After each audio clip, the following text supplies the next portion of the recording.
Hey everybody, welcome back. Ever feel like you're just drowning in choices? Oh, yeah. Like every day, it's just like, how do I even know if I'm making the right decision? Right. So many options. So many options. Well, buckle up, Buttercup, because today we are going deep into the world of algorithmic thinking Yeah. with expert speaker. It's incredible how computer science can help us figure out I know, right? those little everyday problems. Yeah. And actually, make smarter choices about About everything. pretty much everything. Okay, so our source material today Mm-hmm. is a book called Algorithms to Live By. I love that book. It's by Brian Christian and Tom Griffiths. Yes. And it basically takes these computer science concepts, Hmm? which sound really abstract, Yeah. and then shows how they apply to The life. dating, Barking. social dynamics, Social dynamics. all sorts of I things. know. It's amazing. It's like they've cracked the code of human behavior Mm-hmm. and turned it into like this, Like a cheat sheet. yeah, like a cheat sheet for life. Yeah. Okay, so let's start with something that everybody listening can probably relate to. Right. Apartment hunting, Mm-hmm. especially in a crazy competitive market. Oh, my gosh. Yes. Like San Francisco, yeah. you've got very limited time Right. to look at tons of places. So many apartments. And how do you know when to stop looking Right. and pull the trigger Yeah. and just go for it, It's hard. right? That's the classic optimal stopping problem. What? The optimal stopping problem. Optimal stopping. Yeah, so you have, say you've got a month to find an apartment. Okay. Computer science has an answer. Does it really? This is where the 37% rule comes in. 37%? The 37% rule. Okay. Basically, it says you spend the first 37% of your time, in this case, that would be about 11 days. You spend that time just looking, Okay. getting a feel for what's out there. Got it. Don't sign any leases yet. Just gathering intel. Exactly. Just Okay. recon mission for your dream apartment. I like it. Yeah. And then here's the twist. Ooh. Once you hit that 37% mark, Okay. the strategy changes completely. Oh, You're ready to pounce on anything. on the very next apartment that's better than all the ones you've seen before. Okay. That's it. But you're telling me there's like a mathematically proven Yeah. time to like stop browsing and start signing. Mm-hmm. But doesn't that mean that you might It does. get out? Yeah, you could miss out on an even better place. Right. If you just keep looking. Right. And that's the fascinating part. Yeah. Because the book actually points out, even with the optimal strategy, Okay. your chances of snagging the absolute best apartment are only 37%. Wow.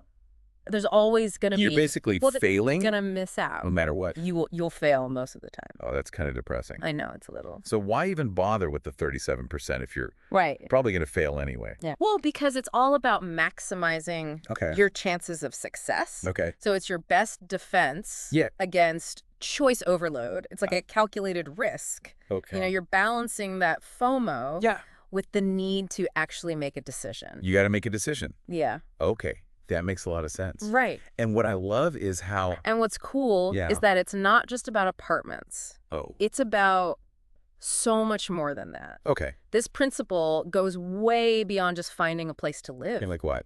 Think about dating. Oh. Think about job hunting. Mm-hmm.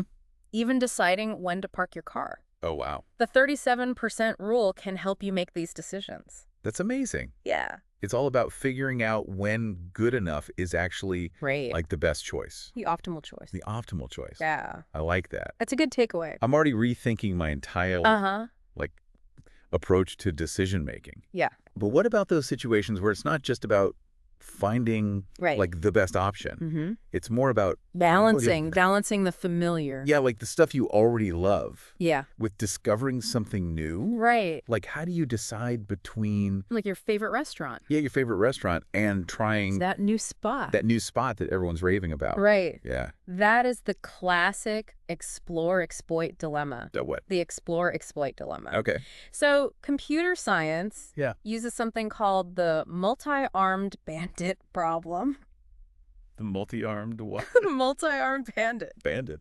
Yeah. Like imagine a row of slot machines. Uh-huh. Each one has unknown payouts. Okay. Do you keep playing the one you've had a little bit of luck with? Yeah. Or do you branch out Mhm. and try the others? Yeah. You know? Risking it all. Yeah. You risk losing money, but you could find an even bigger jackpot. That's just like deciding where to eat on a Friday night. Exactly. Oh my God. So how does computer science help us figure this out. Well, yeah, how does it? The most effective strategy, Mm-hmm. according to computer science, Okay. is to start by exploring. Oh. You got to try lots of different options. Gather intel. Exactly. Gather that data. Okay. Think of it like R&D for your taste buds. I like that. Yeah, so as you play more, You get a better feel. you get a better sense of which machines are giving you the best payout. Okay, so in this case, the machines would be restaurants. Yeah. Okay, so it's like a calculated gamble Mm-hmm. to expand your horizons. Absolutely. And Right. then you gradually shift Okay. from exploring to exploiting. Mm-hmm. Focus on the options that you know and love, Okay. but still leave a little room Yeah. for those forays Yeah. into uncharted territory. You got to keep it interesting. All right? You got to keep it spicy. So it's all about finding that sweet spot Yeah. between comfort Mm-hmm. and novelty. I love that. And this explore-exploit dilemma, Yeah. it's not just about food. Right. It shows up everywhere. Oh, wow. Like in clinical trials. Really? Mm-hmm. Like when doctors are trying to figure out the best treatment for a disease. Oh, wow. Even tech companies, Uh-huh. when they're testing different algorithms for their recommendations. Wow. It's even how our brains Wow. learn and adapt To new info. to new information. Exactly. I had no idea that so much computer science was just like baked into I know. It's amazing. our everyday lives. Yeah. It's like we're all We're all running these algorithms complex algorithms without even knowing it. without even realizing it. Yeah. That is so cool. So where do we go from here? I don't know. Where do we go? Well, let's move on to another Yeah. really fascinating application of algorithmic thinking. Okay. Sorting. Sorting. Yes. Okay. So we usually think of sorting in terms of like, Yeah. organizing our closets. Or like alphabetizing a list. Sure. But it actually plays a really crucial role in how societies organize themselves. Wait, are you saying that sorting isn't just about...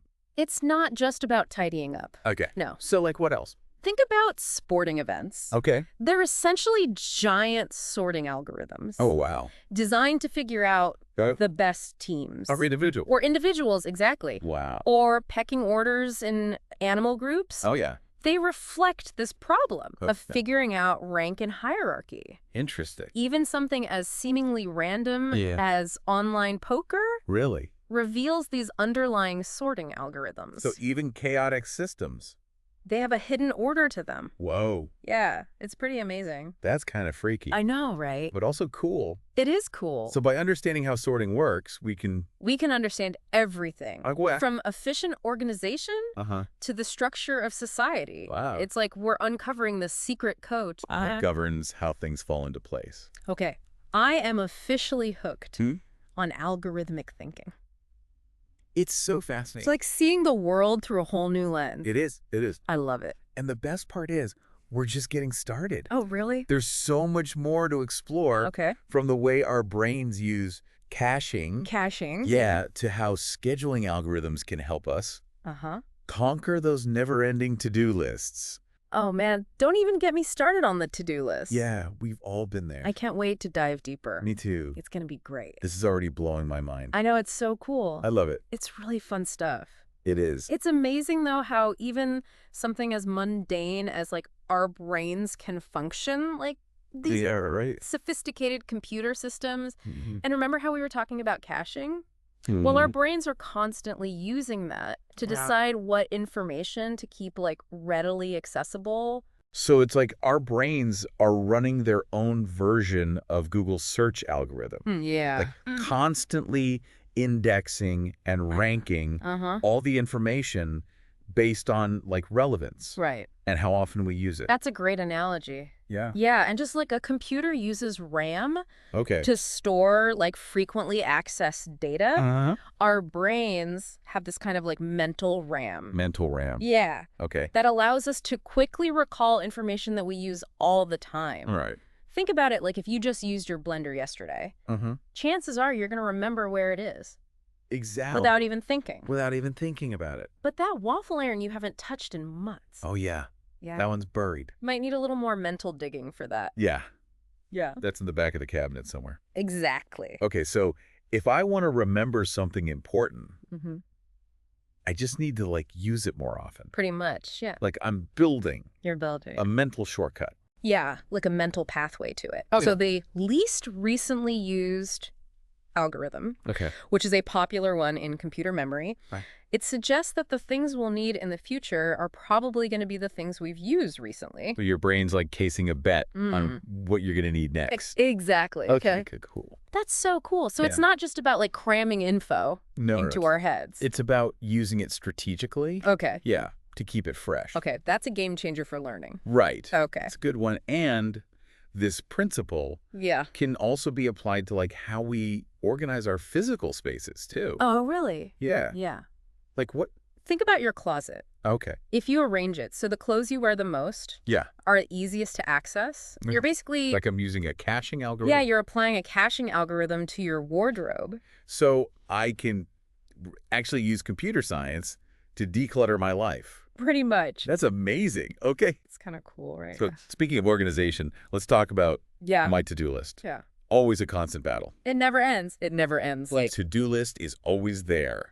is there an algorithm for tackling that beast? You bet there is. Okay. Hit me with it. Time management is this like universal struggle, Uh-huh.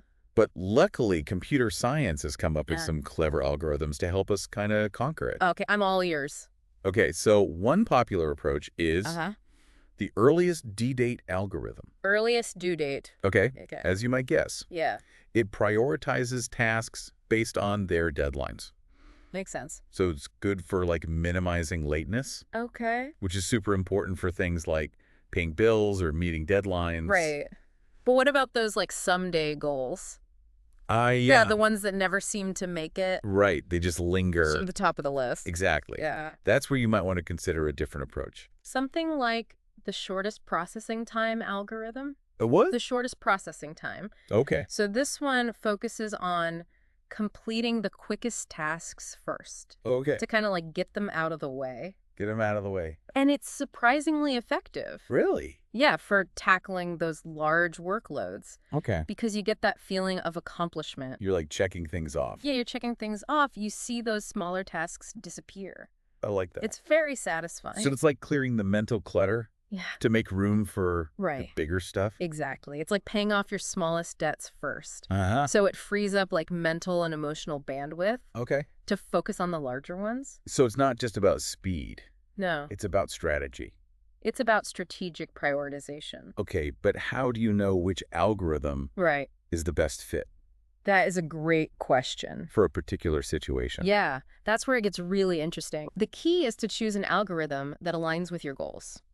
So, like, what are you trying to do? Exactly. You're trying to Are you trying to minimize lateness, maximize output, or Okay. maybe find some kind of balance right? between the two? Okay. So by being mindful of your objectives, You can choose the right you can select the right algorithm that will help you. tool for the job. Exactly. That's amazing. It's like having I know, it's kind of like a personal time management coach in my pocket. great. I'm already feeling more productive just thinking about it. I love it. But in this age of like data overload, Right. isn't there a risk of like overthinking things? Absolutely. Yeah, like That is a great point. getting so caught up in the details Yeah. that you lose sight of the big picture. Yeah, it's like getting lost in the weeds. Totally. Yeah. And that brings up another really important concept from the book. Okay. Overfitting. Overfitting. Yeah. Is that like trying to cram too much info into like a So- tiny box? Yeah, it's a good way to think about it. Okay.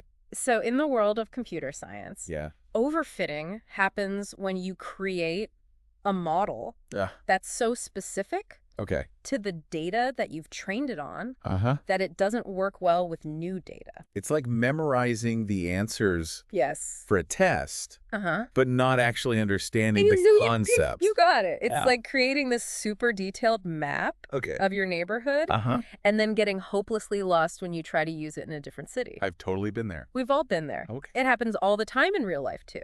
Okay. Like, think about someone who's, like, religiously tracked every calorie they've eaten Oh, yeah. and every minute they've exercised. Mm-hmm. They might have this model that, like, perfectly predicts Okay. their weight loss or gain based on their past behavior. Okay, yeah. But what happens when they travel, change their routine, encounter new foods? Right. Their model might completely fall apart. It's too specific. It's too rigidly tied Yeah. to the past. Okay, so it's not just about collecting data. Yeah. It's about understanding. It's about understanding Like limitations. the limitations, exactly. Okay. And sometimes the simpler model that focuses on like the most important factors Yeah. can actually be more accurate in the long run. So it's like that saying, perfection is the enemy of good. Exactly. Yeah. Sometimes you need to just let go. Let go of the control. Yeah, of that need for perfect control. Embrace a little flexibility. Embrace the flexibility, yeah. Okay, but speaking of letting go, Yeah. what about something that seems completely unpredictable? Like Randomness. randomness, yes. Does that have a place in the world of algorithms? It might surprise you to learn Really? that randomness is actually a very powerful tool in computer science. Okay. Yeah. I'm intrigued. Tell me more. So we tend to think of it as like chaotic and unpredictable, Right. but it can be incredibly useful for like solving problems and making decisions. Okay. So one example is the simulated annealing algorithm. The simulated what? Annealing? Annealing. Yeah. And it's actually inspired by the way metals cool and crystallize. Really? Yeah. That's so cool. So by introducing these random fluctuations into the process, Okay. you can avoid getting stuck Stuck in what? in those local optima. Local optim. What are those? Those are like solutions that might seem good at first, but they're not actually the best possible ones. So it's like shaking up a snow globe Yeah. to help the snowflakes Exactly. settle into a more aesthetically pleasing arrangement. I love that analogy. That's perfect. Okay. So by introducing a bit of randomness, Mm-hmm. you can sometimes discover these better solutions Then you would by... than you would by just sticking to a strictly deterministic approach. Wow. So it's like It's kind of amazing. randomness is the secret ingredient It can be. to creative problem solving. It can be. That's amazing. Yeah. Okay, so like what are some... So think about using a coin toss Oh, yeah. to make a fair decision. Right. Or a random number generator to like select participants for a study. Okay. These are all like Yeah. simple ways to leverage randomness. To ensure fairness. And ensure fairness. Exactly. I'm seeing randomness in a whole new light. I know. It's pretty cool, right? It's not just about chance. It's not just about chance. It's about introducing this element of Yeah. creative chaos I love that. to help us break out of our Our usual patterns or usual pattern. and like discover new Discover new things. possibilities. Possibilities. Yeah. I love that. It's a good one. And this principle applies yeah. not just to computer science, Oh. but to life in general. Okay. Sometimes embracing a little bit of randomness Yeah. can lead to unexpected and delightful outcomes. I love it. Yeah, it's good stuff.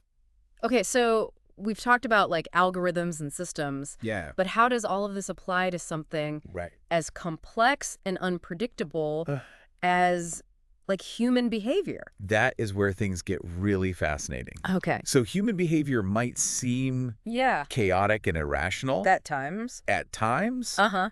but there are often There are. underlying patterns and algorithms at play. So you're saying there's like a hidden code There is, in a way. to human interaction. Yeah, That's freaky. it's kind of cool. And cool. Yeah. So think about something Mhm.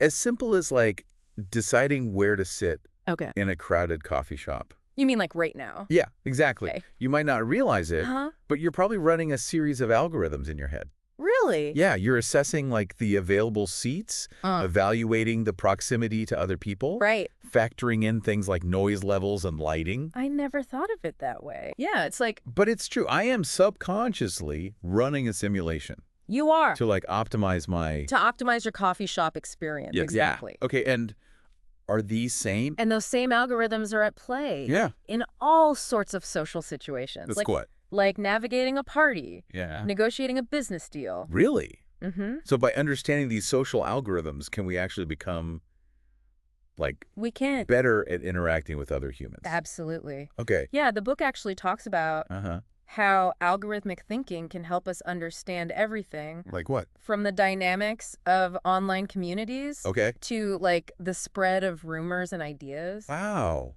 It's like we're gaining, It's like a superpower. yeah, a superpower to like decode human behavior. Exactly. I love it. It's pretty cool. Okay, I'm officially hooked I know, me too. on algorithmic thinking. It's such a fascinating... It's like we're peeling back the layers Uh-huh. of human behavior Yeah. and uncovering the hidden The hidden mechanisms. mechanisms that like drive our actions. Exactly. That is so cool. It's pretty amazing. And what's even more exciting is Yeah. as our understanding of these algorithms grows, Mm-hmm. so too does our ability to harness their power, Harness their power to do what? to improve our lives, Okay. to create a more just and equitable world. I love that. It's a good goal, right? Yeah. It's a good aspiration. Okay, so this conversation has been absolutely It's fun. mind-blowing. Yeah. I'm already feeling so much more confident That's great. and equipped to tackle Yeah. all the challenges ahead. I love it. But before we go there, Yeah. I'm curious about something we discussed earlier. Okay. Memory. Uh-huh. We were talking about, We were talking about how our brains use caching right? to store and retrieve information. Exactly. But how does that process actually work? Is there an algorithm That's a great question. for remembering? There are quite a few, actually. I love how you framed intuition. It's not just this mystical hunch. Right. It's more like this superpower, Mhm. subconscious Yeah. process of, Assessor working alongside yeah, the more logical. working in tandem with our Yeah. logical minds. It's like having a co-pilot who's Uh-huh. seen it all before Okay. and can kind of help you make sense of the data even when you don't realize it. So we've covered so much ground already, We have. from apartment hunting to Yeah. social dynamics, Right. from sorting to caching. It's a lot. But there's one big one Yeah. we haven't really touched on: Okay. human creativity. Hmm. Is there even room for that Right. in this world of algorithms? Yeah. Or are robots going to be composing symphonies and writing novels? Yeah. Are we all going to be out of a job? Yeah. It's funny you should mention that because one of the most surprising things I learned from this book Mhm. is how algorithms can actually boost creativity. Really? It seems so counterintuitive.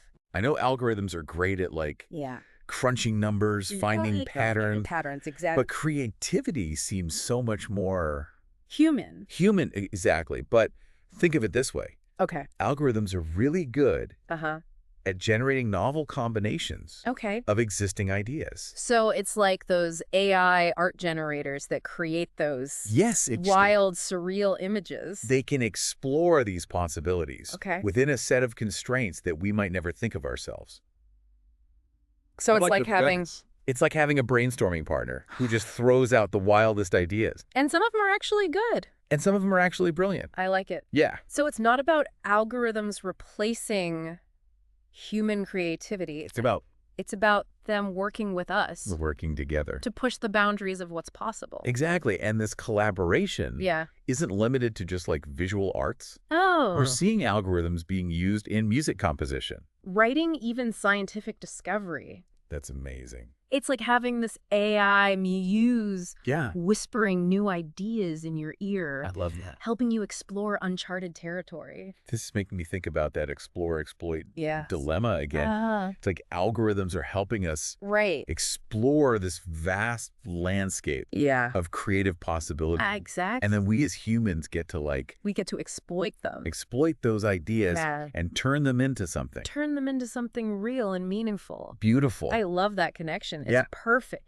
It really highlights how algorithmic thinking Uh-huh. and human creativity can work together Yeah, in this beautiful symbiotic way. I love that. Yeah, and as these algorithms get more sophisticated, Yeah. their creative potential is just Explode. gonna keep growing. This is it's like I know. we're entering a new renaissance I love that analogy. where technology and human ingenuity are Yeah. fueling each other. It's beautiful. And that really speaks to the broader message of the book, Okay. which is that algorithmic thinking Yeah. isn't just for computer scientists. Right. It's a way of understanding the world, Yeah. solving problems, Well- making decisions that can benefit everyone. It's like we've been given this secret decoder ring Yes. for the universe. I love it. And the more we understand these concepts, Yeah. the more we can appreciate Yeah. the hidden order and beauty Yeah. in the world around us. This has been a truly transformative I know. This has been so fun. deep dive. I'm so glad you enjoyed it. Thank you so much for guiding us through this fascinating landscape Oh, it's been my pleasure. of algorithmic thinking. And remember, this is just the beginning of your journey. Oh, I know. There's a whole universe of algorithmic thinking out there. I can't wait to. Keep those algorithms running and Yeah. see where they take you. And to you listening out there, thanks for joining us on this incredible adventure. Yeah. Thanks for listening, everybody. We hope you gained some valuable insights Mm-hmm. and maybe even a newfound appreciation Yeah. for the power of algorithmic thinking. It's powerful stuff. Until next time, Stay curious. Stay curious.